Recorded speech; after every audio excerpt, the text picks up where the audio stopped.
This is the Build a Vibrant Culture podcast, your source for the strategies, systems, and smarts you need to turn possibility into purpose. Every week, we dive into dynamic conversations as our host, Nicole Greer, interviews leadership and business experts. They're here to shed light on practical solutions to the challenges of personal and professional development.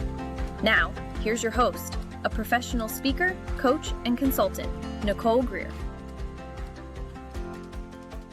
Welcome, everybody, to the Build a Vibrant Culture podcast. My name is Nicole Greer, and I am the Vibrant Coach, and I am here with Jim Collison. Let me tell you all about Jim. He is the CliftonStrengths Community Manager for Gallup and produces Gallup's Call to Coach and CliftonStrengths webcasts found at gallup.com/CliftonStrengths. In his role, he manages a global community of Gallup certified coaches, which I am one of, and helps those customers who are engaged with our CliftonStrengths assessments worldwide. In prior years, he has managed IT resources, managed a high school and college internship program for Gallup, and was a member of the Omaha STEM Ecosystem Managing Board. And he's been with Gallup since 2007. Welcome to the show, Jim. How are you? Thanks, Nicole. Great to be here. Oh, I'm so glad to have you.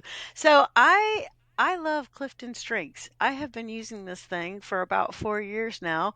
What exactly is that, CliftonStrengths? What is that? Well, first, thanks for being a Gallup certified strengths coach and the commitment to that. It's important. We have about 20,000 certified coaches around the world now, which is part of my job to make sure they stay educated and motivated and get their questions answered. We have 30,000 that have been through the training as well. So thanks for your commitment to that.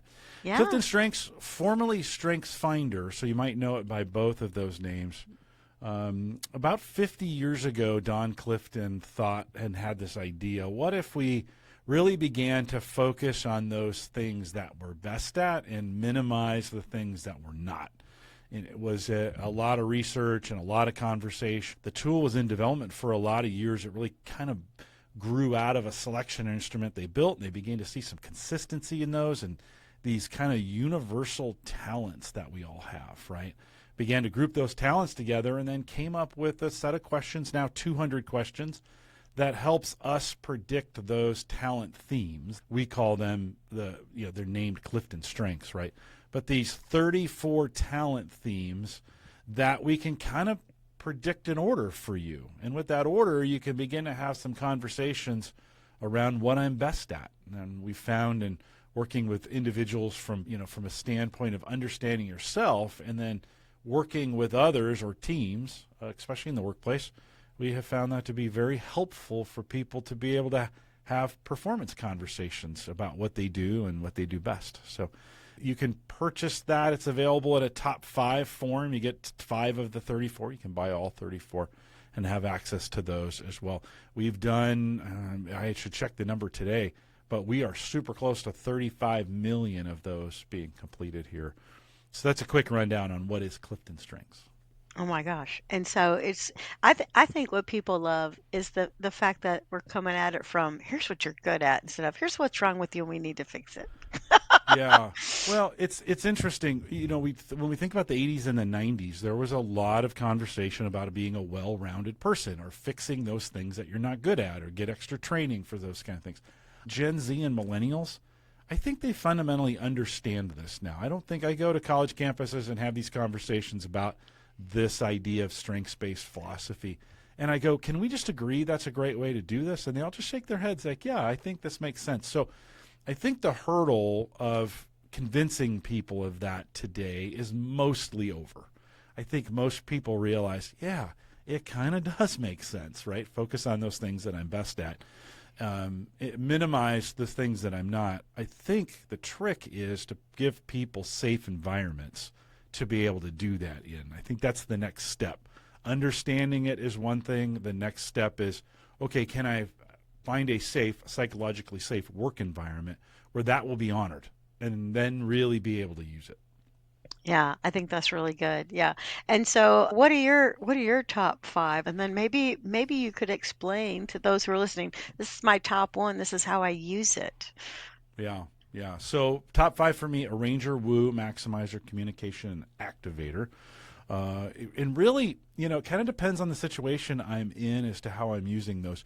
My whole job of managing, 20,000 certified strengths coaches around the world and all the things that has to happen with that. Now, don't get me wrong. It's not like I have to talk to all of them every day, right? Right. But there's a No, lot impossible. of activities. Oh, it would be virtually impossible.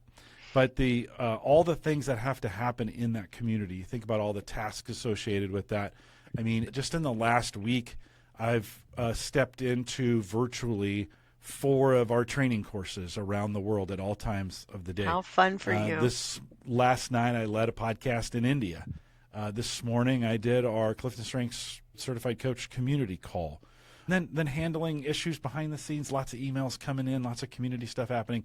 That's all Arranger, right? That number one theme of Arranger. I use that a lot. Yeah. Use that Arranger Maximizer combo to get the most out of things, right? How can we take something and get the absolute most out of it? But then when I'm doing it, like right now, I have this woo communication, right? 2 and 4. Right. And I'm spending a lot of now I am in woo communication mode, right? How do I influence people? How do I move people? How do I have a conversation that people want to listen to? I could go on, but there's kind of a simple explanation of those talents in action. And then, of course, the number 5 is activator. So I'm always moving. Like, let's do it now. In fact, I've already left. That's what I tell people all the time. That's right. I'm in the car. Like, Call hey, me. Are we going to do this? I'm like, I've already left. Like it's who needs to start? I've already left. So there's a quick breakdown on my top 5. Yeah, yeah. And I think the thing about sometimes our strengths too is some of us were kind of raised, to have this thing called humility, but like almost like the wrong kind of humility or something. And it's like, don't get too big for your britches. Don't think so much of yourself, help others, that kind of thing. But when you identify your top 5 and you start to put 2 and 2 together, like you just shared, you're like, oh, that's what I do? Because almost sometimes you're so close to your strengths, you take them for granted. Like you don't realize how powerful they are or what they can accomplish. Yeah. Well, it's been a 10-year journey too. Like 10 years ago when I started podcasting for Gallup on this topic, you go back and listen to some of those episodes, I didn't know a lot. Like I was learning as Sure, learning curves. OJT, right, as we used to call it. Mm-hmm. And so I learned a lot on the job, but talking about it a lot, spending time thinking about it every day, getting coaching, both formal and informal coaching from folks, has really helped me grow in that area. And yes, I think, there's a fine line between humility and boasting on some of these. But Yeah. when you're in a spot where it's working for you, don't keep it a secret. Like let people know, hey, like, no, I'm really good at this. Like, use me for these kinds of things because I'm really good at this. So often when I'm in meetings here at Gallup, we don't necessarily divide the work by responsibility. We separate it by who can get it done the best. And so oftentimes in meetings, somebody's like, oh, no, I'll take that. I want to take that one. That's the one I want because I do that really well. So could some people see that as boasting? Maybe, but it's super helpful to speed up productivity, especially because there's things I don't like to do. So, I'm not a good note taker. I'm not really that good at follow-up, just to be honest with you. I don't like those kinds of things. So whenever I have partners come along, and this is the key here, whenever I have partners come along who offer to do that, I just always say yes. Like, of course you can do that kind of stuff for me. So I appreciate that as well. Yeah, yeah. And you said the fine line. And I think if you build a culture that talks about strengths, right, which is part of being vibrant, right? People are alive, they're loving the work that they're doing, they're able to pass off the things that, drain them. You're going to have people, what I call lit from within, right? And they're going to really be able to enjoy their work. And, when you do something that you love, you get in this state of flow that we've heard about, right? So I think it's so important. Yeah. So when I found out that my top one was futurist, I was like, this makes all the sense in the world. I'm always talking about what else? What's the potential? What's the possibility? Where could we go? What does the future hold? I've always been like that. I've always been like 10 leap years ahead. It's funny you mentioned that. We were just having a conversation at lunch today, and we were spending a little time. Somebody had asked, what do you think's the big difference between strategic and futuristic? And so we spent some time thinking about those. This is at lunch. This is a Gallup Right. Y'all are lunch, so nerdy. right? Yeah, that's what happened today at lunch. Yeah. Yeah, and I think it's so good. Yeah, because you really get close to it. And then I think once you coach a client around their strengths, not only do they get close and recognize it, but then they can own it. Yeah. Like Yeah. We there's an say, ownership or a fiduciary responsibility to your strengths. yeah. Well, we say name it, claim it, and aim it, right? Right, This right. We do. idea, know what it is, accept it for who I am. And then, those are the two steps. The most important part is then aim it. How do we really use it? And I think this goes back to the humility question of how do I use it in the service of other people? That's when it gets really, really powerful, right? Yeah. We start serving fun. each other with these themes. Yeah. Yeah. When we start helping each other on teams or in collaboration or whatever that is, boy, then it starts to get really, really powerful. Right. Yeah. And so exciting to see those things happen. It's great. The discovery mode, when you're in discovery and you're finding things out about yourself and you begin to see it for the first time, that's sheer dopamine, right? Your body just floods with dopamine. It feels That's right. really And you're good. marinating in all this good juju. But nobody ever got anything done with dopamine, right? You got to eventually go out and get adrenaline or just hard work, right, to get some things done. So I think sometimes we get stuck in a little bit of too much what I like to call name it, and name it. All we do is we love the dopamine of naming it. Eventually we got to put those things into action and then move forward. Yeah, absolutely. Absolutely. All right. I kind of alluded to it a little bit about how we got to put it to work in our workplaces, but how have you seen people really embrace strengths finders inside their culture so that they can do what I like to do, which is build a vibrant culture? How do you make this Clifton Strengths? How do you make it Yeah. cultural? There's a lot of different ways to it. We spend some time working with organizations and we help them do this. And oftentimes it starts with a culture audit where we spend some time saying, culturally, where are you at today? How are things in the organization? We spend some time thinking about how engaged are people? What's the leadership structure look like? How are things laid out? What's going well and what's not? What's some of the values of the organization, right? So I think there's some pieces there, some pre-work that you got to do. But strengths becomes one of those tools, right? I really think this is both a strengths engagement question and then a well-being question, right? If any one of those is out of whack, the whole system is out of balance and it doesn't work the way it should. And so you got to work on all three of those. We have tools that measure the engagement. We've written a couple books about well-being. And then, of course, we have this CliftonStrengths tool. And so when we think about embedding it in the culture, of course, we know strengths adds a common language to performance, right? It also helps teams accelerate their ability to work together and to know each other. It causes less conflict. We know in a lot of cases, if we get the engagement piece right, we get safety and security and absenteeism and some of those things that plague organizations. We get those things to kind of improve, right? It's a better place to be. You can't forget, though, we can't have unhealthy people. Like if you're physically suffering in some kind of way, doesn't matter what you do with strengths and engagement. you can't be engaged or be using your strengths if you're actively suffering. So we got to make sure that from a well-being standpoint that the whole being is taken care of. So it's a complex, it's not easy. I think a lot of folks are like, oh, add a couple things. Yeah, we're doing this, right? But building vibrant cultures takes a lot of intentional work to get in there. And I definitely think it takes a plan. Yeah, absolutely. And I think that the number one thing is that, like, I've got Jim here. He's leading this whole community of 20,000 coaches, and he's very aware of what his strengths are. And at first they were talents, and he's turned them into strengths, and he's named it, aimed it, and he claimed it. But he's still having conversations at lunch about it, right? So I think the leader that embeds it in the culture is talking about it and doing it. Like it's lead by example, the old lead by example. It does take managers leading by example, but it takes followers or whatever word you want to use for that. That's our current word. Teammates. Teammates, whatever, partners, collaborators, whatever you want to use there. It takes everybody to do this thing together, right?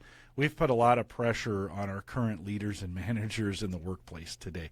They're just getting blistered, right? It's a tough world for them out there right now. They can't do it without followers doing things with them, right, in this. So it takes everybody, right? We've all got to jump on this engagement bandwagon. We all have to do it together, and we all have to do it with intentionality. And so, yes, it's leaders, but it's really all of us. Yeah, yeah. I love how we'll do a manager's workshop and we'll have the folks come and we'll put everybody's strengths on the grid, and get it all laid out and kind of look at what's coming into play. And it helps people take some of that responsibility that you're talking about. And it helps you see, look, this is the strengths of your leader, but here's all, as we say in North Carolina, Jim, all y'all's strengths. And it kind of shows, everybody needs to step up. Yeah. Well, and you think about that team grid concept and people working in that kind of environment, the awareness is the first step on that. Yeah. But then the understanding and action planning that, we just said name it, claim it, name it from a team level, right? Yeah. Becomes so important in the action planning part. What are we actually going to do? And then what are we going to hold ourselves to? And how are we going to manage that? And how are we going to measure it, right? All those things have to happen. We can't, wishful thinking doesn't work anymore, right? We can't just be like, well, I wish it was. No. We need people of action who will step in and create those things and move forward. If we can do it in a strengths-based way where everybody understands who they are and we've got people positioned right, and let me asterisk that for just a second, then, if we can do it in that way, then I think we can be very, very successful. Here's the problem, though. In a lot of organizations, there's folks when we have a question in our Q12, I get the opportunity to do what I do best every day. And when folks start figuring out what they're good at, sometimes they're mispositioned in their role, or they've been given expectations to do things that are out of maybe their strength sweet spot. The problem is tomorrow you can't just change that. It takes time. So we also need to be patient with the process to kind of work it through, working with managers, working with the leadership, working with folks to say, hey, I'm really good at this. Can we figure out some ways to change the way we work so that we can take advantage of those things? Never happens. Well, I shouldn't say never. Doesn't always happen overnight. So patience needs to be deployed on some of this as well. Absolutely. Absolutely. Okay. So if a leader or a manager does a team session for the first time and they get their people together, they all take the assessment and take a look at it, what story might you tell us about how somebody excelled or had an excellent outcome? Like it woke the team up and they were like, oh my gosh, untapped potential left and right. Yeah, it may be easier to tell general stories around those. Oftentimes what I hear coming in from the field, what the stories people are telling me, is generally like this. Oh, I thought you didn't like me. I thought that behavior was because you didn't like me, or there was something about me you didn't like. And now I realize that was your fill in the blank. That was your woo, or that was your deliberative, or that was your strategic. That was rubbing up against something of mine, right? Or a misunderstanding, right? Mm-hmm. And in that safe environment, when these talents become exposed for what they are, and they stop becoming personal battles, because we have those. Every organization All right. has them, right? And These we're offended and battles we that take go on. things personally. That's right. Yeah, no, right on. You think, oh, everybody's against me or whatever. I mean, when I was in high school, I failed my first semester of English. I was put in an honors program class. I didn't really belong there, right? And I remember I tried. I actually didn't try as hard as I probably should have. But the note that the teacher sent home to my mom with the F that I got in the class said it's going to take a little less of Jim's charismatic smile if he's going to pass my class. Like, Oh, that's fantastic. There's that woo. I was trying to win her with a smile. It didn't work She in wasn't those having cases. But we begin to see, like, oftentimes that woo characteristic in me can be seen as, oh, don't try to influence me in some way. Yeah, don't to sell me. me. On something. Mm-hmm. Right, exactly. Don't sell me on something. Well, when that gets understood as, hey, that is who I am, oftentimes when I work with teams, they don't want to be the upfront person. They don't want to go out and talk to people. They don't want to go out and give the updates. They don't want to do the selling. Right, be on stage, right. Yeah, so I say, look, I will do all that for you. You just tell me what to say. I will be your mouthpiece. That's right. Y'all get the analytics straight. That works surprisingly well, right? That works surprisingly well. People are like, oh, you mean I don't have to go to those meetings? No, I'll go to those meetings for you, right? So there's maybe a personal example of for me how that kind of works in that scenario. Yeah, that's fantastic. Yep. Are you ready to build your vibrant culture? Bring Nicole Greer to speak to your leadership team, conference, or organization to help them with their strategies, systems, and smarts to increase clarity, accountability, energy, and results. Your organization will get lit from within. Email her at nicole@vibrantculture.com and be sure to check out Nicole's TEDx talk at vibrantculture.com. Okay, so somebody takes the Clifton Strengths, and I have seen people really be successful at integrating this into their life and career. Even if the organization they're in is not using this as a tool, they take it on for themselves because they're that kind of person. Maybe they have achiever as one of their top fives, and they're like, I need to know all I can and do all I can, and so they go out and do it. But they really are smart about understanding their strengths and have great success. What are your thoughts about how to integrate this into your life and career if you're working on your own? Yeah, a lot of folks take Clifton Strengths, read the report, which is awesome. You get a percentage lift of productivity just by reading the report. But there's some things that you can do, and we've got some tools available online. I think keeping this in front of you in some way, writing down those top 5 on Post-it notes or however you want to do it. You be creative in that. Writing it down, putting it out in front of you. I'm thinking, right here, I podcast every week, and you're going to be like, Jim, couldn't you do something better? But I have Jillian, who I podcast with every Friday for the Clifton Strengths podcast.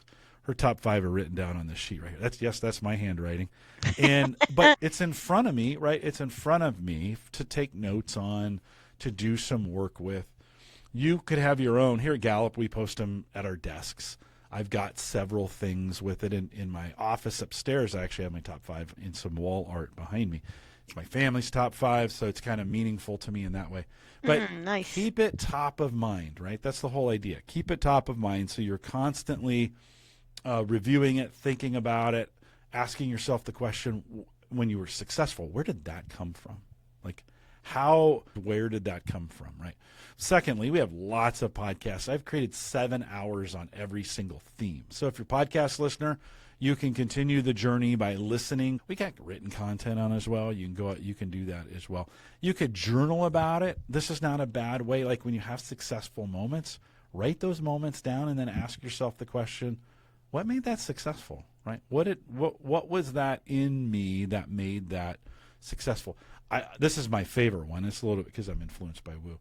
You can actually go tell somebody, hey, I did this because of that. There's some accountability built in when somebody else knows, right? I think an easy way is get a coach. Have a coach. Hold you accountable. That's a great idea. Right? For some of these things. Yeah, that's why we have 20,000 of these certified coaches around the world, right? And then I think a great way to really embed it is in a project before you go into the project, or maybe even one you're currently working on. Align those themes with some of your work. We have an individual development plan, and in that plan you can spend some time listing what your strengths are, some key words for those strengths, and then put a goal in there. And then filter that goal through those strengths. What am I now going to do? Goals aren't goals unless they have action items in them. So the last thing that you do is say, I'm going to do this with that, right? I'm going to make myself available. In my case, maybe I'm going to make myself available to be a spokesperson for this team, to really promote them and make sure what they're doing is honored and valued. Be a good statement to write on there. So those are some, as you think about integrating, listen, there's as many ways to do this as there are people on the planet. So I hate to get too prescriptive because everybody has their own strengths-based way to this. Maybe that's a good way to start. Look at your own top 5 and say, how could I use my top 5 to help me work these top 5. That'd be a strengths-based approach to it. Yeah. Okay. So tell me what you said a minute ago about your family's strengths. Will you talk about that? You Yeah. said you've got some art on the wall, or you've got it on the wall. Will you talk about that? That just piqued my interest. Yeah, so Wordles, back when Wordles were things, my daughter and I spent a lot of time talking about strengths. And Sammy she made sure everybody in the family took that. And then we put those themes together in a pseudo team grid, so to speak. But then they made a Wordle, and based on the theme frequency, the words got bigger or smaller based on our family strength. And then they colored the big ones. I think the top 5 are of the family are one color, and then it works its way down. Then my themes are in yellow on that, so you can see in the Wordle, you can see my themes. So it's really, really meaningful when people ask me about my family. I just point to the art behind me, and we can have a conversation about how, because we're a team, right? My family's 100%. a team. Yeah, they're a team. You can have those same conversations, right? My middle son has adaptability number 1, and I, as a father, thought that was laziness because I would ask him. That, by the way, that's not one of the themes. Laziness is not a theme. I'd get really angry with him because I'd be like, "What do you want to do?" And he'd be like, "I didn't do anything." I'm like, no, I need you to tell me what to do. I'm going with whatever you want. What do you want? He is such a go with the flow, so adaptable, so understanding. And I am just crushing his will because I'm trying to force him into making decisions, right? Unfortunately, it took me a few years and almost some counseling to figure out he's just beating up that kid's adaptability, right? Yeah, and how's he doing? He's doing okay now. It took us a while to figure some of those things out, but that's a real world example of in a family situation how those things can kind of work out. The good news is I still have great relationships with all my kids, and we spend a lot of time together. Yeah. Awesome. Yeah, I'm getting ready to go out for a 10-day trip, and I'll be with my 32-year-old and my 26-year-old in Yellowstone. We're like big buds these days. Adult children are awesome, don't you think? They're great. They're the best. They're the best by far, because you can tell them to get lost. Like, get away from me, and they have to. That's right. They put their own shoes on. You're not worried about their flossing regimen anymore. It's fantastic. They actually buy their own food sometimes. Some of those things. Yeah, it's great. Okay, all right. So here's the thing. So I had a gal that was working with me, and she was just heartbroken. She got her 34 results back, and she couldn't even focus on her top 5 because her number 34 was discipline. And that just broke her heart. She's like, Nicole, I think I'm very disciplined. Like, she couldn't get her focus off that number 34.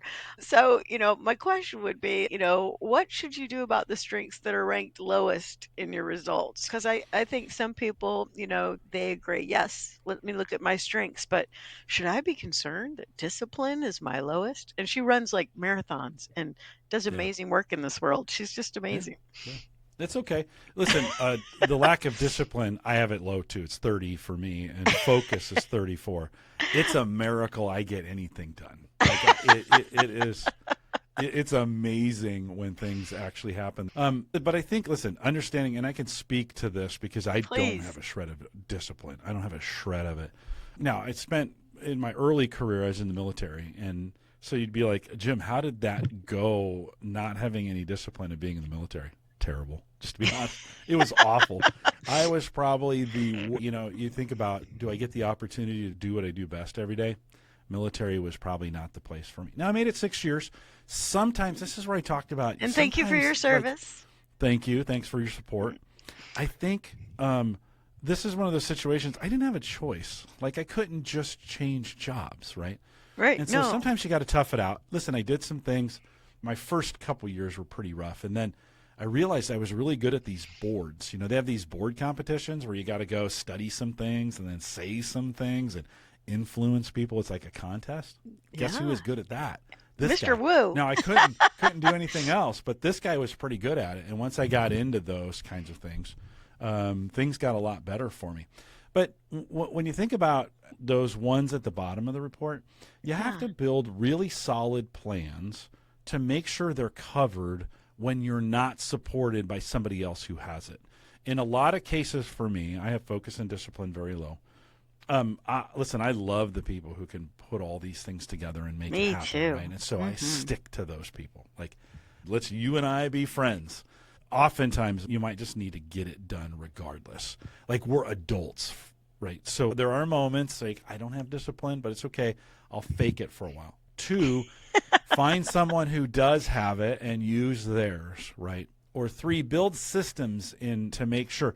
So for me, if I know I got to get things done, I force myself to write them down on a list. It's not pretty, and I don't like doing it, and it's not my natural tendency. But I know if I don't write it down, it's not going to get done. So I tell people here at work, if it's not on my calendar, it's not real. So you have to if you want me there, it has to be on my calendar. Send me an invite. My way of faking discipline, right? And so you can buy it, you can borrow for it, you can put it on your credit card if you need to, but find a way to get around it so it doesn't become a liability. Yeah. Okay. Fantastic. All right. So you said you have companies that, pockets here, pockets there. I mean, I'd love to hear about an organization that they really consider themselves strengths based and how they're, like maybe moving the needle on, NOI, net operating income, revenue, all the things we want to do. Their KPIs are where they need to be. Yeah.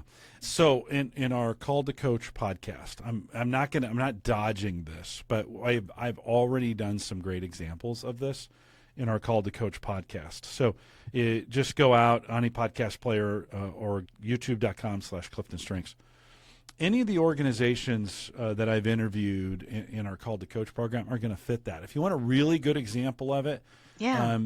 every year we do a Gallup Great Workplace Award. And so you can go out there and see who's winning those awards. They submit to, they have to reach a certain standard. And there's some great examples of those out there. There's so many good ones. I hesitate to give you one because it's like then others are going to feel bad that they got left out of the conversation.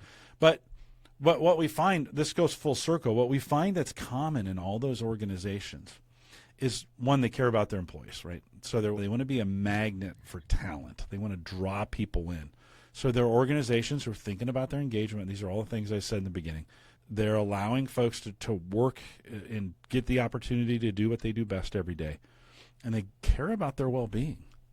And so they're spending some time thinking about the whole person on that. And so we've got some great examples out there, and some great stuff has been written for it. I won't steal any of the thunder of all those great folks, but I'd recommend you go out and watch or read. Okay. All right. Well, we're at the end of the podcast. What last nugget would you share with our listeners? If you were going to just have like a mic drop moment, what little nugget would you lay on them to kind of wrap things up? Yeah. Well, as we record this, it's May of 2025. There's crazy things going on in the world, right? Everything that's happening globally. And I think there's some folks who are like, it's never been more stressful. It's very stressful right now. And so we've got a lot of work to do if we're going to do this thing together. It's right. Well, my daddy used to say the world's going to hell in a handbasket. I always wondered where that came from. I don't know, but I do know this. We do have each other to help get through this. And so I think if we're going to do anything on this, one is, don't wait to start serving people with your strengths, right? That needs to be done right now. We've got opportunities today. You don't have to put it off and be like, start doing that next week, right? We've got talents that need to be deployed to help other people. Those folks that are around you, they need you, right? I think, 2, don't think you got to go big or go home. It can start small, right? You can do this in little ways. You don't have to go all in. This is not a diet. You don't have to go all in to get it done, right? You can start small and let that transformation through action be something that you just take a little bit of every day, right? And then 3, I think help others.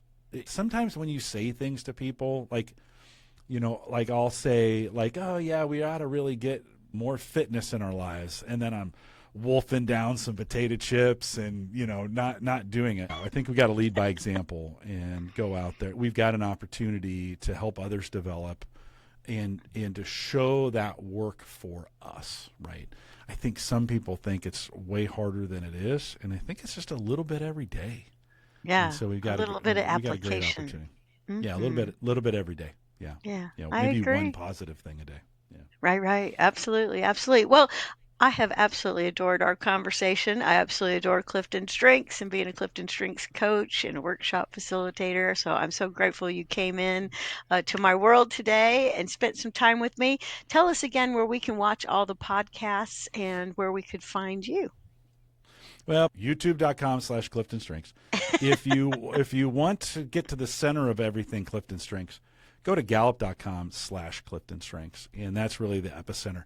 Buried in there is all the work that we do and all the resources that are available. If you've taken Clifton Strengths, you can just log into Gallup Access, and all those resources are available for you as well. So that's where I'd start.